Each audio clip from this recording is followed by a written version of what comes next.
Baie dankie, Nicolaas.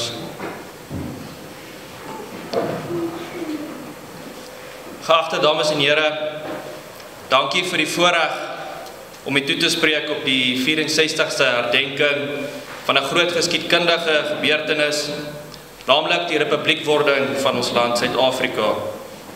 Vriende, ek vind egter hierdie toespraak van uiterste belang, en as ek in my hart en siel ten volle bewus van die verantwoordelikheid en die erns van die saak, veral met die betrekking tot die nuutste gebeure in ons politiek en volkslewe. Ek wil egter eers 'n kort en kragtige verduideliking gee van die geskiedenis van die republiekwording voor en na, en daarna wil ek graag 'n paar woorde van begeestering gee vir die toekoms wat voorlê vir ons land en ons volk.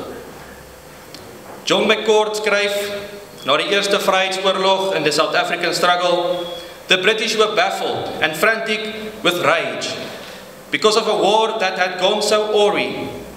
All their calculations had been wrong. They had grossly underrated South Africans. In October 1901 skryf Chamberlain aan Milner, the drives continue, in many cases with disproportionate results, and we will still employ 200,000 troops and 500 guns to deal with 10,000 men without guns. Dames en here, wat 'n vernedering vir die magtige Engeland. Die grootste moondheid en mag in die wêreld wat 'n klompie Afrikaners aan die suidpunt van Afrika nie kon verslaan nie. 'n Oorlog wat volgens Britse mening net 4 maande moes duur, is so te sê verloor, en moes die Britte erkenning gee aan militêre skande en vernedering. En omdat die Britte en sy hele Statebond, Kanada, Australië, Nieu-Seeland en Indië die boere nie op die slagveld kon verslaan nie, het die Britte oorlog teen ons volk se vroue en kinders verklaar. Meer as 105,000 vroue en kinders is in konsentrasiekampe weggevoer. In haaglike omstandighede het meer as 1,800 vroue en kinders in die eerste maand gesterf.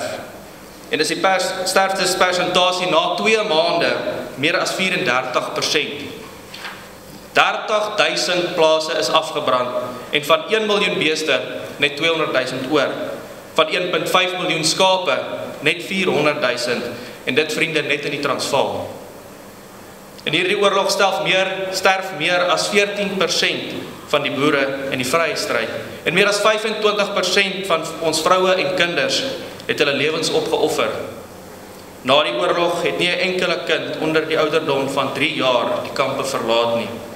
'n Geslag uitgewis. En 'n gruweldaad in mensgeskiedenis is gepleeg teen die Afrikaner volk. Jaap Maree vra die vraag in Maart 2000, waarom wou die Britte die boere uitwis? En sy antwoord, omdat die boere hulle meerdere was op elke terrein, maar veral op militêre terrein, waar die boere 'n bespotting van Britte gemaak het in die oë van die wêreld. Ramsay MacDonald skryf, of sê later, en hy vra die vraag, was hy 'n oorwonne man? Sy antwoord, hy is trots op homself. Hy het sy onafhanklikheid verloor, maar hy het 'n ry van helde gewen. Hy gee nie toe dat hy deur beter manne verslaan is nie. Vriende, ons weet, die boere het daardie oorlog teen die Britse barbarisme verloor, maar hulle het hul volk se selfrespek behou. Deur begeesterende volksleiers soos 'n generaal J.B.M. Hertzog, wat by die vrede-onderhandelings na die oorlog die traktaat se opskrif laat verander het van terms of surrender na terms of peace. 'n Waaragtige teken van ongebroke Afrikaner boere volkstrots. Dit was die begin van die Britte se volgende vernedering.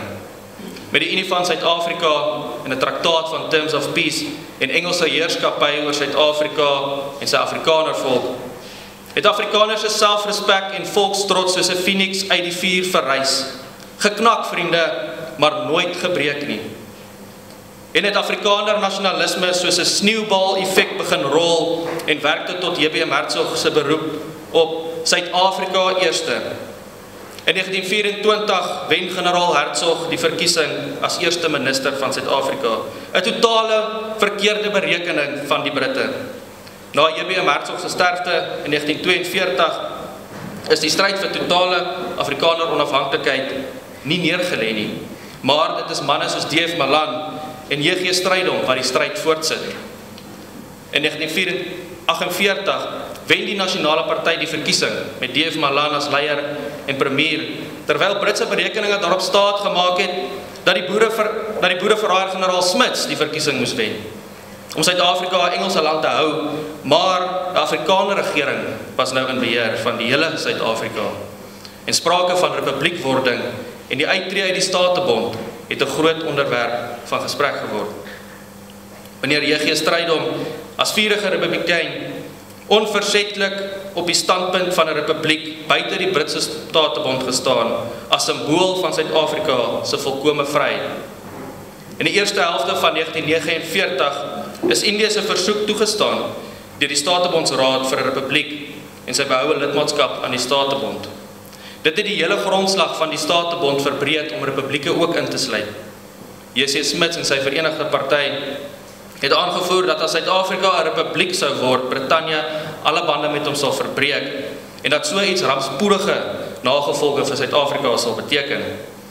Nou natuurlik is die gevaar van ekonomiese rampspoed 'n bekommernis. As die besluit om 'n republiek te word bewaarheid sou word, wat sou die uitwerking daarvan wees?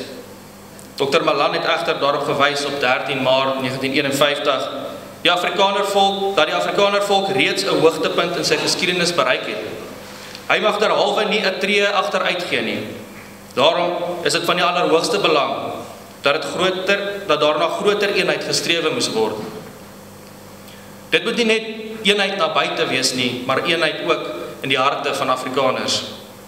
Om 'n republiek te kry, was dit noodsaaklik dat die Nasionale Party die volgende algemene verkiesing wen. Gebeur dit nie, sal Smuts en sy Verenigde Party die kans benut om die hele apartheidsbeleid tot die grond toe af te breek en die Engelssprekendes in Suid-Afrika probeer afskrik van 'n republikeinse ideaal.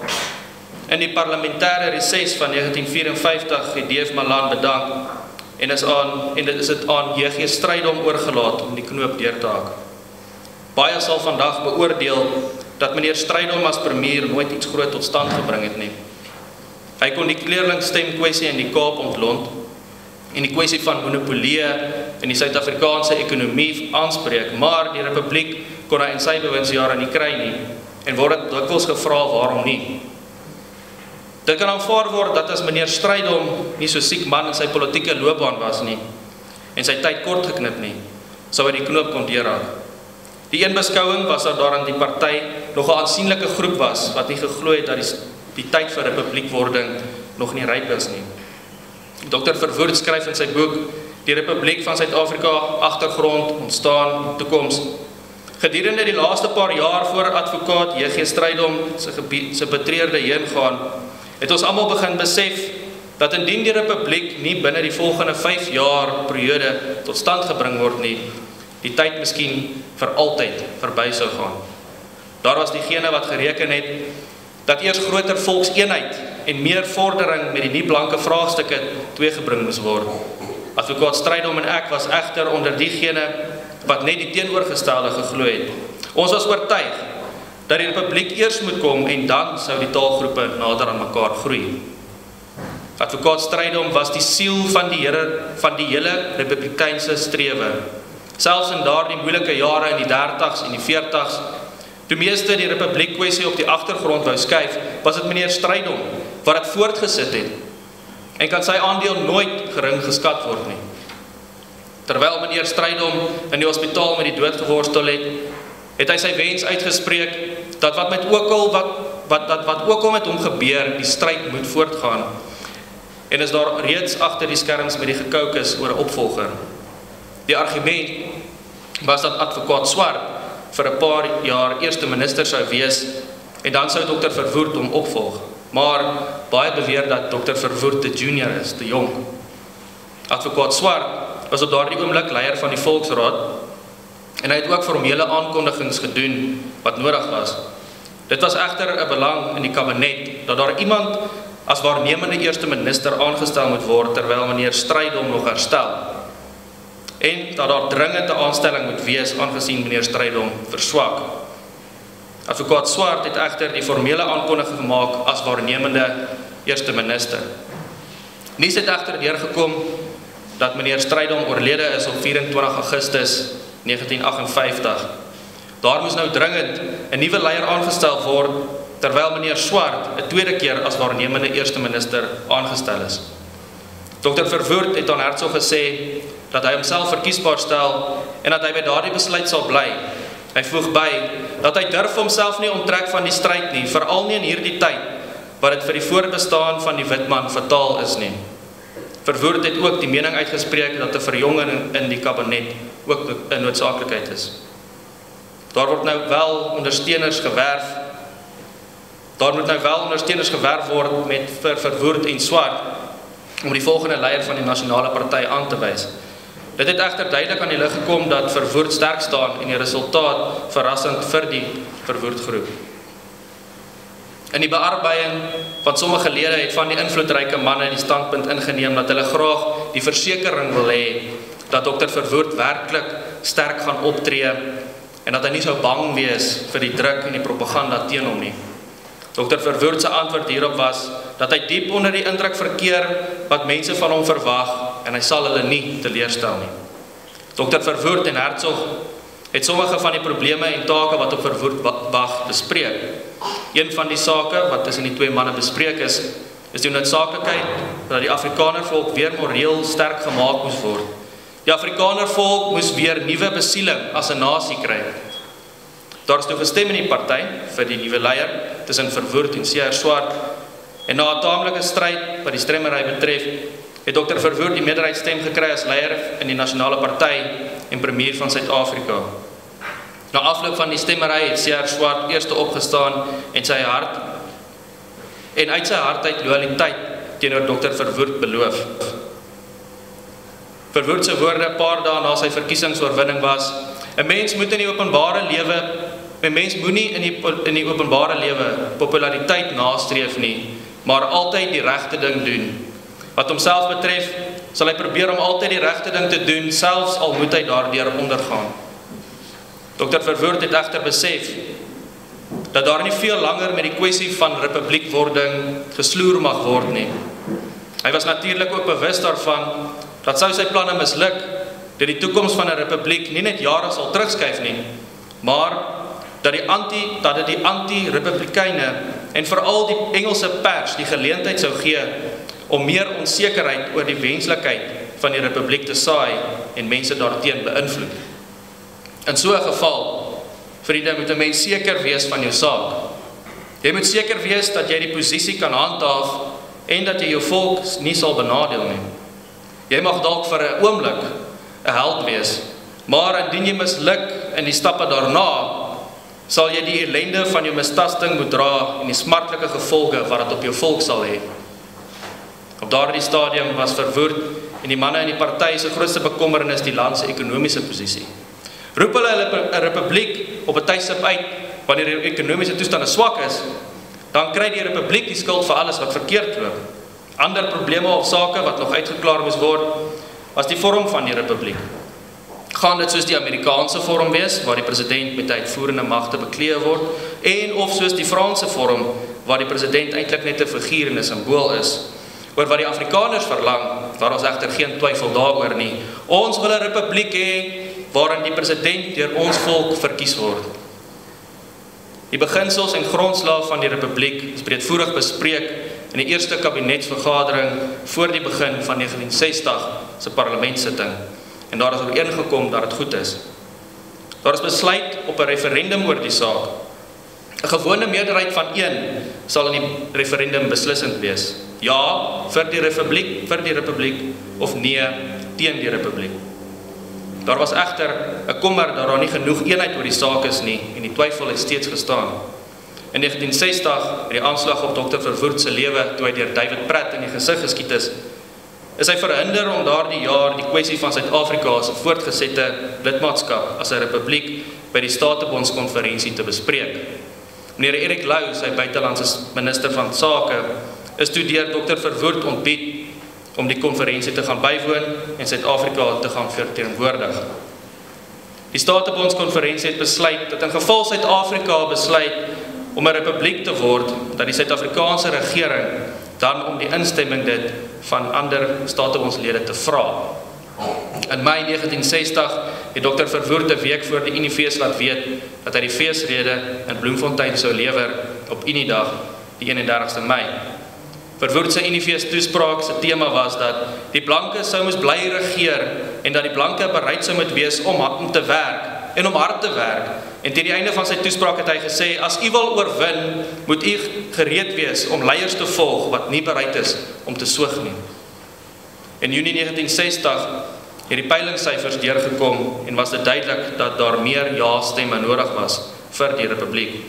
Die twyfelagtiges was steeds te veel en daarbij was daar nog die moeilikhede in die Kongo en die probleme in Rhodesië, alles gebeurtenisse wat magtige beïnvloedsfaktore was en het meer twyfel gebring dat die regering die referendum kon verloor en wat se uitwerking sou dit nie. Baie mense het geredeneer of daar nog voortgegaan moes word met die referendum. Juis oor die omstandighede in die land, verwysend na die nie-blanke onluste en die noodregulasies, asook die verhandigheid teen Suid-Afrika en die Verenigde Volke. Brittanje was op daardie tydstip besig om Afrika-lande oor te gee aan meerderheidsgroepe in daardie lande. En dit het duidelik deurgesyfer in die Britse leier Harold Macmillan se toespraak wat bekend staan as die toespraak van die winde van verandering, dat minderheidsgroepe in Afrika wat blank is nie meer sal regeer nie, maar dat die swart meerderheid in daardie land in die beheer van daardie land moet kom. Op 30 Augustus 1960, met die oog op die referendum, het die partyleiding besluit om 'n sentrale kongres in Bloemfontein te hou. Dr. Verwoerd het die aand geopen en in elke toespraak het dit opgeval die klem op die noodsaaklikheid van volkseenheid en die republiek as middel daartoe. Daarna is geen twyfel meer oorgelaat nie dat die referendum gewen kan word. Die Transvaaler skryf op 7 Oktober 1960 as voorbladnuus, wentaal by 70.000. Die gevolg van die referendum het 'n definitiewe aanduiding gegee dat meer as 52% van alle stemregtiges in Suid-Afrika vir die republiek is. Suid-Afrikaanse burgers het die republiek inderdaad ook so gesien, dat 'n verenigde Suid-Afrika sal beskerm, dat 'n verenigde republiek van Suid-Afrika sal beskerm teen die chaos van Brittanje, teen die chaos wat Brittanje beplan vir Afrika. 'n Christelike republiek met gelyke behandeling van twee amptelike tale, Afrikaans en Engels, is gewaarborg en die parlementêre vorm van die regering sou behou word. Die ampt van gouverneur-generaal sou vervang word met 'n staatspresident. Verwoerd se antwoord aan Macmillan se toespraak van die winde van verandering het sterk in die bresse getree vir die regte van die blankes in Afrika. Hy het the need to do justice to all, but also to be just to the white man of Africa beklemtoon. A true white state in Africa. We are white, but we are in Africa. Die Engelssprekendes in Suid-Afrika het met waardering daarop gereageer. Dit sou verdere stiekrag verleen aan die republiekwording. Op 15 Maart 1961 het Verwoerd die aansoek om voortgesette lidmaatskap aan die Britse Statebond teruggetrek. Suid-Afrika sou dus na die republiekwording uit die Statebond uittreë. Daardie dag is bestempel as 'n dag van groot gebeure en sê Verwoerd, dit is 'n oorwinning vir Suid-Afrika. Ten spyte van swaar dreigemente deur ander Statebondslande, deur oppositiepartye en selfs sluipmoordpogings, het Dr. Verwoerd gedoen soos hy beloof het in 1958, om die regte ding te doen en nie om te soog nie. God sal dit so beskik, die Here sal lei. Presies 51 jaar na die uniewording van Suid-Afrika, op 31 Mei 1961, is Suid-Afrika as 'n onafhanklike republiek verklaar. Die harde werk, jarelang se sweet en trane, selfs die dood van oud stryders, het nou uiteindelik tot 'n dag van oorwinning gekom. Kerkplein in Pretoria is gevul met duisende jubelende burgers van die republiek. Om 12:00 het die klokke gelei om die Republiek van Suid-Afrika te verwelkom. In die hemel en daarna het reënwolke saamgekom en die hemel bedek. en dit het swaar begin reën. Simbolies, vriende, van 'n nuwe begin. Die Republiek van Suid-Afrika se eerste staatspresident, C.R. Swart, is op 31 Mei 1961 in die Grote Kerk in Bosmanstraat, Pretoria ingehuldig. Dit was die begin van 'n nuwe era met verwoord as die skakel tussen die oue en die nuwe. Dames en here, so het die Britte weer tegemoet gekom met die dapperheid en die heldendom en die onstuitbare mag van Afrikaner nasionalisme.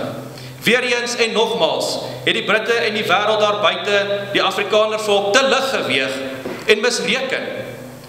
Waar gretig verwag is dat generaal Smuts die verkiesing sou wen en dat die referendum sou misluk om Suid-Afrika 'n Engelse land te hou, het die teendeel gebeur en 'n volslae ommekeer plaasgevind. 'n Afrikaner regering het in beheer gekom van die hele Suid-Afrika. Baie het gedink dat met die republiekwording dit Suid-Afrika ekonomies en sosiaal onstabiel sal laat, veral nou sonder die groot moondheid van Brittanje. Maar die teendeel het gebeur.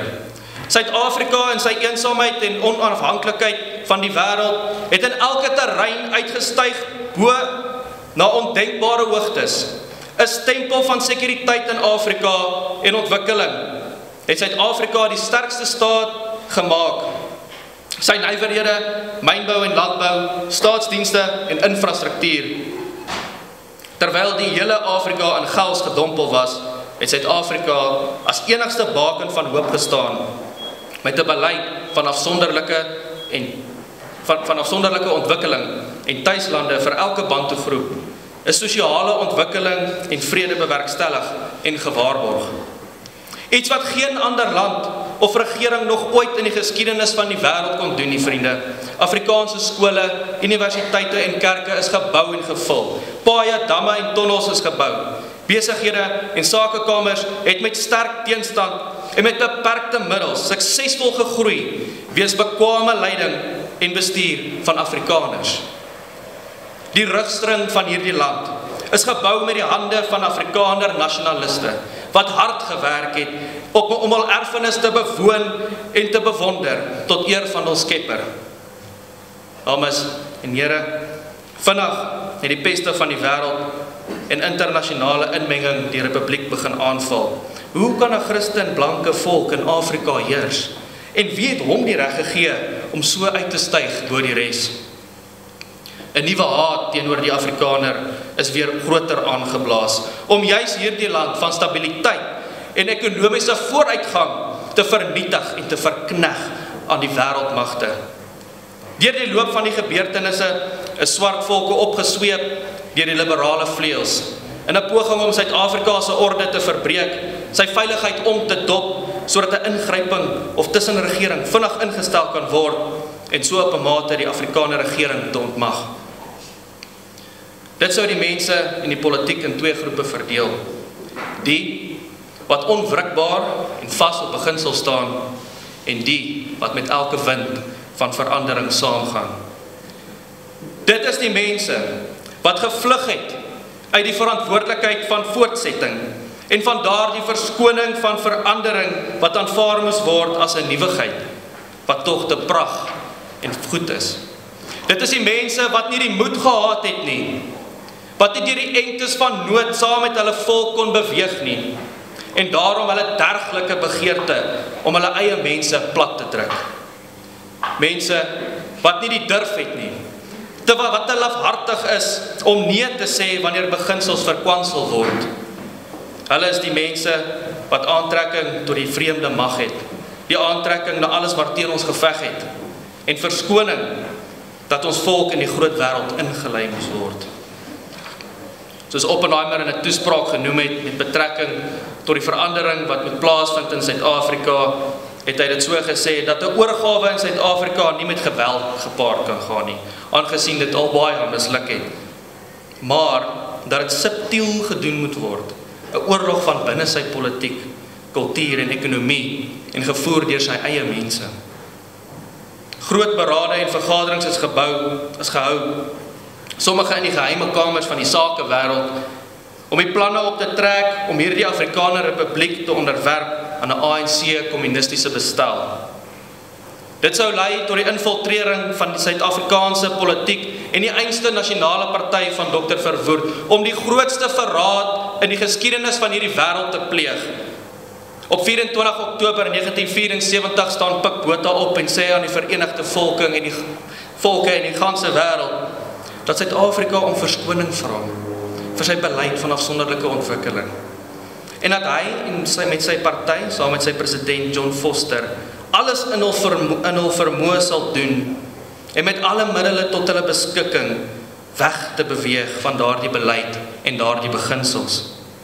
The Pretoria News skryf net daarna op die 13 November, "For the more militant among the blacks, it was the most stunning triumph they have scored in their long battle to force South Africa to abandon its racial policy." Dames en here, hierdie ruggraatloos mense het nie net hul land en hul beginsels verraai nie. Hulle was bereid om die Afrikanerse lot in die hande van militante kommuniste te plaas, om die wense van die vyande te bewaar, die uitwissing van die Afrikaner volk en die berowing van sy erfenis. Hierdie mense het nie soos 'n dokter Verwoerd en 'n advokaat Hertzog en 'n meneer Strydom gehandel nie. Ook het hulle nie die woorde op die hart gedra van Dr. Verwoerd. 'n Mens moenie die populariteit in die openbare lewe nastreef nie, maar altyd die regte ding doen. Vroeg in die 80s en 90s is die voorwaardes van geel wortels, soos Afrikaner akkoorde en vooraf beplande bangmaak oorlogstoneelstukke in Botswana geskep en bekonkel om die onderhandelingstafels met die ANC en die sogenaamde volksleiers te dek. Die borde is gevul met beloftes van voorspoed en die sakke is gestop met Judasmunte. Verraad, vriende, om 'n volk uit te moor en te verkneg aan 'n owerheid van kommuniste. In 1992 is daar weer 'n referendum opgetrek deur die de Klerk regering. Weer 'n ja en weer 'n nee. En terwyl Afrikaners hoop op 'n uitkoms van 'n behoue Christelike republiek, het die vredepraters, voorgeers en verraaiers hard gewerk om Afrikaners te paai met soetsappige praatjies van verandering en agteraf het hulle sonder skaamte hulle volk bloedloos en eerloos uitverkoop aan die ANC kommuniste. Nog voor die referendum was die uitslag klaar bereken, klaar bekend. Dit is vooraf beplan. Vandag spog hierdie mense met hul prestasies van volksmoord.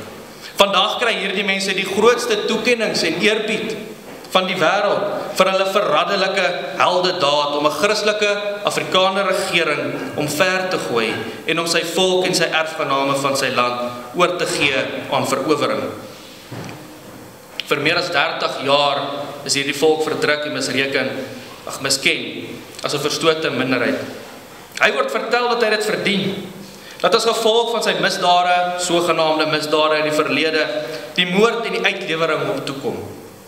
Dat hy hom moet onderwerp aan hierdie bestel en dat hy gelukkig moet wees in sy toestand, dankbaar voor die manne van verraad moet kniel vir die sogenaamde verlossingsdaad wat hulle aan ons gedoen het. Meer as 4000 Afrikaners het reeds al lewens verloor in die mees gruwelikste moorde denkbaar. En dit te danke aan die papbroeke en vroompraters wat hierdie volk verraai het. Maar vriende, ek wil agter daarop let dat hulle nie oorwin het nie. Hierdie mense staan steeds daar waar Smuts en Britannia gestaan het voor die Republiek van Suid-Afrika tot stand gekom het. Vriende, hulle het steeds 'n groot misrekening kwyt van hul saak om ons verder te wil verkneg. U sal sekerlik wil weet, wie is hierdie mense? Wie is hulle? Dan wil ek u vra, wie vier vandag die Republiek en wie weier om dit te vier? Wie weier om die erkenning van oorwinning te gee? Dit is hulle. Dit is hulle wat dit nie kan klein kry, dat die Afrikaner volk nie sy rug op sy geskiedenis en die manne wat dit vir ons geskryf het, gedraai het nie, en dat hy steeds sy oorwinning vier en die Republiek steeds lewend hou op die beginsels van hulle wat dit vir ons verseker het. Vir die wat nou nog werk om die Afrikaner volk se uitwissing te verseker, wil ek vandag vir u sê, dit sal nie gaan nie. En soos jy in die geskiedenis vernederend misluk het, sal jy weer misluk. En om ons te probeer verplaas uit ons erfenis uit, ons geboortereg, en jy wat ons wil wegstuur verder op die pad van voortgesette verraad, soos 'n Constant Viljoen, 'n F.W. de Klerk, vir jou wil ons sê, dit sal nie gaan nie. Jy sal misluk, net soos jy vernederend misluk het in die geskiedenis. Die draers van die gees van die Afrikanerdom sê, die land is ons land. Die geskiedenis sê dit lyk. Vir die wat dit wil betwis of betwyfel is die vraag, as dit nie ons land is nie, wie sin is dit dan? Wie behalwe die Afrikaners het om hierdie oorloë geveg teen Britse lande, teen buitelandse uitbuiters en teen magte wat die land van ons wil afneem. Nie die ANC nie, en die rampokker konkelaars het juist die teenoorgestelde gedoen en teen hulle eie mense en land oorlog verklaar. Die wêreld met die gebruik van verraaiers om die Afrikaners se vryheid en sy republiek van hom te ontneem en om Afrikaners te onderwerp aan hierdie huidige onwettige bestel en mag van die ANC wat oor ons aangestel is, het gehoop dis onomkeerbaar. En dat die Afrikaner volk op die ashoop sal sit en smeek om sy lewe in aanvaarding van die uitslag van verraad. As daar een groot kenmerk in die Afrikaner se geskiedenis uitstaan, vriende, is dat nog nooit is die Afrikaner volk blywend onderwerp nie. Hy het nog elke keer weer opgestaan en sy vyande se swakhede ontmasker. Sy geskiedenis is die geskiedenis van prestasie bo die vermoë van die totaal van sy getalle, in die mees beproewende omstandighede. Hy het alle reg om trots te wees op wat hy vermag het en wat die geskiedenis van hom gemaak het. Vriende, hy staan weer op, begeester en vol moed vir die toekoms van sy land en sy volk. Hy styg uit, bo die res, uit die verdrukking en gedwonge verknegting om weer 'n mag te word waarmee gereken sal moet word. Maak geen fout nie. Die selfrespek wat daar vandag in die Afrikanerdom is, kom uit stryd van Afrikaner nasionalisme. Dit is nie verwerf deur toegeeflikheid met beginsels of ratsheid met geld of vriendskap met die vyand nie. Dit is verwerf deur moed om by sy beginsels te staan, deur die wil om te veg vir voortbestaan, deur die begeestering van 'n roepingsbewustheid. Die feit dat u vandag hier is, dis 'n absolute bewys dat die stryd nie gewonne gegee is nie, maar dat dit voortleef in elke Afrikaner se hart, in u hart hier vandag. 'n Verterende vuur, wat alles wat in sy pad staan na vryheid sal verteer. Vriende, Afrikaners, landsgenote, gelukkige Republiekdag, alle eer aan ons God vir sy wonderbare hand van beskerming oor ons volk en die wonderbare, heldryke geskiedenis wat hy aan ons gegee het. Mag dit so wees dat ons met die wete die toekoms sal ingaan, gebou op hom, om weer uit die as uit op te staan, die land en ons erfenis terug te neem, dit wat aan ons behoort, die mag oor ons republiek. Laat ons bou, laat ons herbou, vriende. Laat ons as Afrikaners verenig onder die vaandel van Christelike Afrikaner nasionalisme. Vriende, lewe die boer en ja, vriende, lewe die Republiek van Suid-Afrika. Die land is ons land en ek wil hê, u moet dit saam met my sê, lewe die boer, die land is ons land. Dankie. Lewe die boer.